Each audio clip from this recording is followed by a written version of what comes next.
Are you all in? I mean, are you really genuinely all in? That is the question that most people don't ask themselves enough when it comes to manifestation and also when it comes to life. Are you all in? And if you're not all in, why are you not all in? I think this is the biggest thing that people misunderstand about manifestation, about living a life really truly worth living, and I want to clear it up. Most people simply are not all in. They simply are not giving all of their passion, all of their energy that they could to a given, you could call it a goal, you could call it a state of consciousness or a state of being. They aren't abiding in the life that they want to live. They aren't being authentic to themselves. They have minds full of negative beliefs and negative ideas and self-imposed limitations. And I don't want that for you. I don't want that for you. And so let's talk about this. There are two key things you need to understand when it comes to the idea of manifestation. That's probably a term that you've heard. It's a big buzzword nowadays: manifestation, law of attraction, law of assumption, manifesting your dream reality. Manifesting a certain amount of money, manifesting this, manifesting that. What does that really mean, though? This is what it really means, to me at least. And this has been incredibly helpful for me, so that I hope that it can help you. I know that it can help you.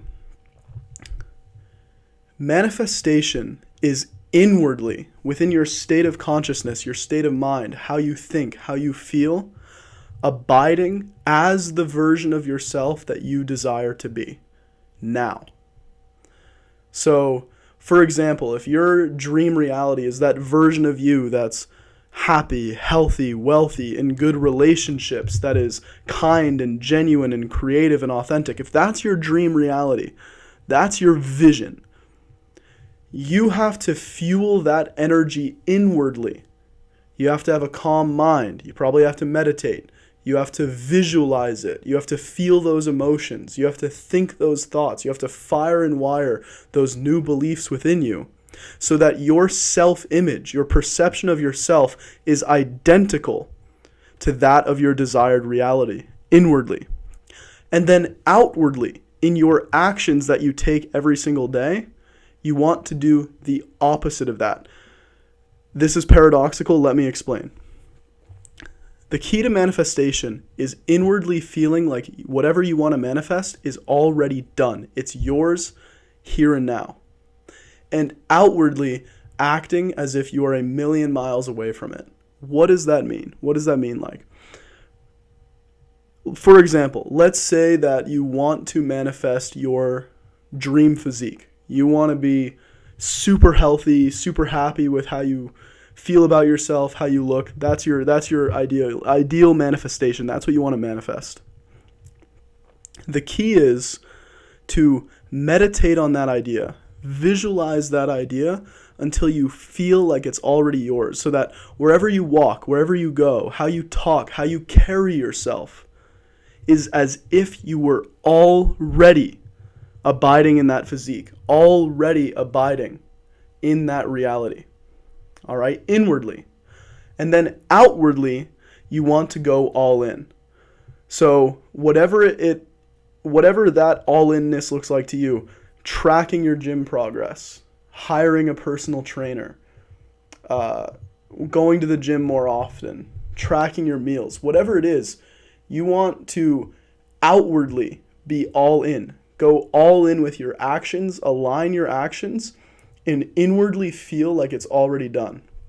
And now this is the mistake that I see most people make. Either they're doing one of two things. Either inwardly, they feel as if they are at peace with themselves and are rather calm, rather happy, but outwardly they aren't really doing much. They aren't taking much action. They aren't feeling passionate. They aren't feeling inspired. They just feel at peace. They feel okay. Maybe they're, to some extent, fooling themselves into thinking that they're abiding in that desired reality inwardly. But they're at peace. They're okay. Or what I see is people outwardly doing everything they can to get something, but feeling inwardly horrible about themselves. I see a lot of guys going to the gym who are lifting really hard, lifting really heavy very often, but it's because they feel terrible about themselves. They have a really negative self-image, that they're ugly, they're insecure, whatever it is. And so they're taking all the right actions, but their self-image isn't aligned. Or someone has a pretty okay self-image, but they aren't taking any aligned action. That is the mistake. All right? You need the aligned self-image that you are now who you desire to be, and the aligned action that you are all in on that vision, that your actions reflect the inward shift that you have made. That is the key to manifestation. That's also the key to live a wonderful life. Beyond just the metaphysics of manifestation, which are real, by the way. They're very, very real. The law of attraction, it's real. The law of assumption, it's real. All these metaphysical, spiritual ideas that kind of seem woo-woo, they're real. You don't have to believe that. They're real. But even if you don't believe that, even if you don't believe in those principles, understanding that this is still a real phenomenon, even just scientifically. Self-image psychology is a real thing, and we all know that people who take the most aligned actions typically achieve success in this world. People who work constantly towards what they desire achieve what they want, and that's the paradox. That's the paradox. Can you inwardly feel like you're already wealthy and then outwardly save money? Can you outwardly learn a little bit more about your finances in your actions? Can you, find a new way to bring in some extra income, right? So you're inwardly aligned, you're outwardly all in, taking the actions. Your self-image is that of a wealthy person. You emotionally feel abundant, you feel whole, you feel gratitude for your life, and outwardly you reflect that in your actions, and you take those actions with passion and with enthusiasm. All right, this is why I see a lot of guys quit the gym too. They go to the gym and they feel terrible about themselves, and so they have all this motivation coming from a really negative place, like, oh, I feel awful about myself, I feel insecure, so let me go lift weights to try to impress other people and maybe get out of this insecurity. And they quit because they feel so awful about themselves, right? What if you emotionally felt happy, healthy, calm? You visualized and felt yourself and saw yourself and assumed that you already were the person in that physique, in that desired state of health and vitality. And then you went to the gym and lifted the heavy weights. Then you went to the gym and really put in the work. How enjoyable would that be to feel inwardly so fulfilled, so wonderful, and then outwardly to be all in? Because this is the thing too. People say they want to avoid action. They want to avoid going to the gym. They want to avoid, working or whatever it is. No, you don't. People who avoid action are miserable. All right? Action is what makes your story exciting. This thing that you call life, it's a story. It's a story of you going through challenges, going through lessons, going through experiences, learning from them, and then hopefully, this isn't for everyone, but hopefully you overcome them, right? Find me a good story that has no challenge. Find me a good or exciting movie where the main character never went through any conflict whatsoever. That is what your life is. That's what the universe is. It's all these little stories playing out. It's all of these souls coming into incarnation to live out a certain theme of exploration, a certain story that they wanted to experience, that you wanted to experience. All right? And to get from where you are now to where you want to be, you have to mentally picture yourself, feel yourself, assume that you are that now, aligning your thoughts and your emotions, your mind and your heart into that state of consciousness, into that frequency. And then take the actions. That's the journey part. That's the story part. There is no inner journey. There's a little bit. But the inner journey is just assuming that you are that now, assuming that you're in that reality now, feeling those emotions that you would feel if you had what you desired now. That's the inner journey. And then outwardly, in space and time, taking those actions, taking those aligned actions that crystallize, that take that energy, that emotional alignment, that frequency, that vision that you have cultivated, and crystallizing it into reality. On higher, oh, this is getting a little metaphysical here, but let me just say this and then we'll wrap up the video.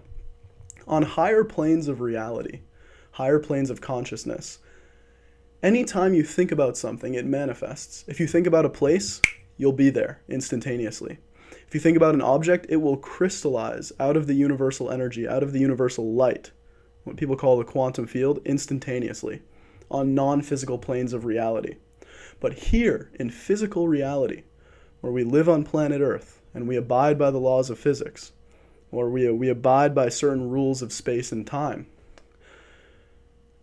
the principle of manifestation still applies, it's just not instantaneous. You see, Einstein once said, everything is energy and that's all there is to it. Match the frequency of the reality that you desire and you cannot help but get that reality. This is not philosophy, it's physics. And that's true. That's why it's so important to do the inner work of assuming that you are who you want to be. Self-image psychology, law of assumption.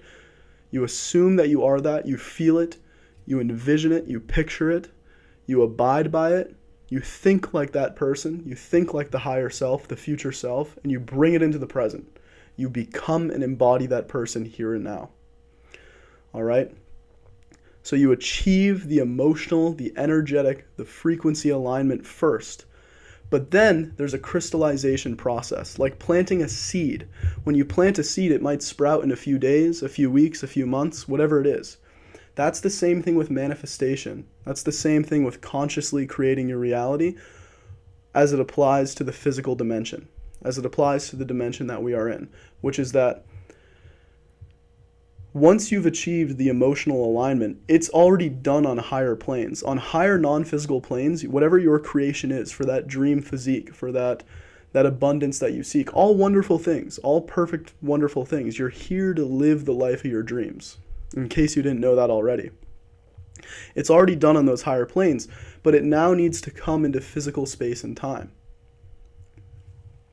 And that takes an incubation process. That takes a crystallization to occur.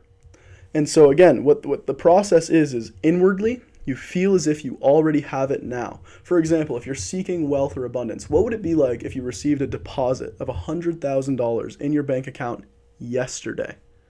How would you feel now? Would you feel more at peace? Would you feel more free, more content? Stay in that emotional state. You'll slip out of it sometimes. That's okay. It's hard to remain in it all the time.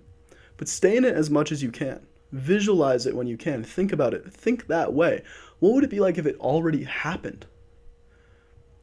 Right? And then feel those emotions and then outwardly take positive actions. Take the next right action. Ask yourself at any given moment, what's the next right action? And you'll know. You'll know what the next right action is. You have to trust yourself. You have to trust your intuition. That is how this works. That is why you need to go all in. That is why you don't want to avoid action, right? When you leave this physical world and you go back to the higher planes, you can crystallize or manifest anything at will. You're a very free, sovereign being. You're a spiritual being. You know, you're connected to the energy of the universe, right? That's a beautiful thing. But when you're here in this body, you came to live out a story. You came to experience what it's like to be a human being, to be physical. And so you want to balance the spiritual and the physical plane, the mental and the physical plane. And you do that by feeling the emotions of your desired reality now, stepping into that state now, abiding in it now, and then inwardly being calm, being grateful for your life, being present, being detached. And then outwardly, you're all in. Outwardly, in the actions you take every day, you are on top of things.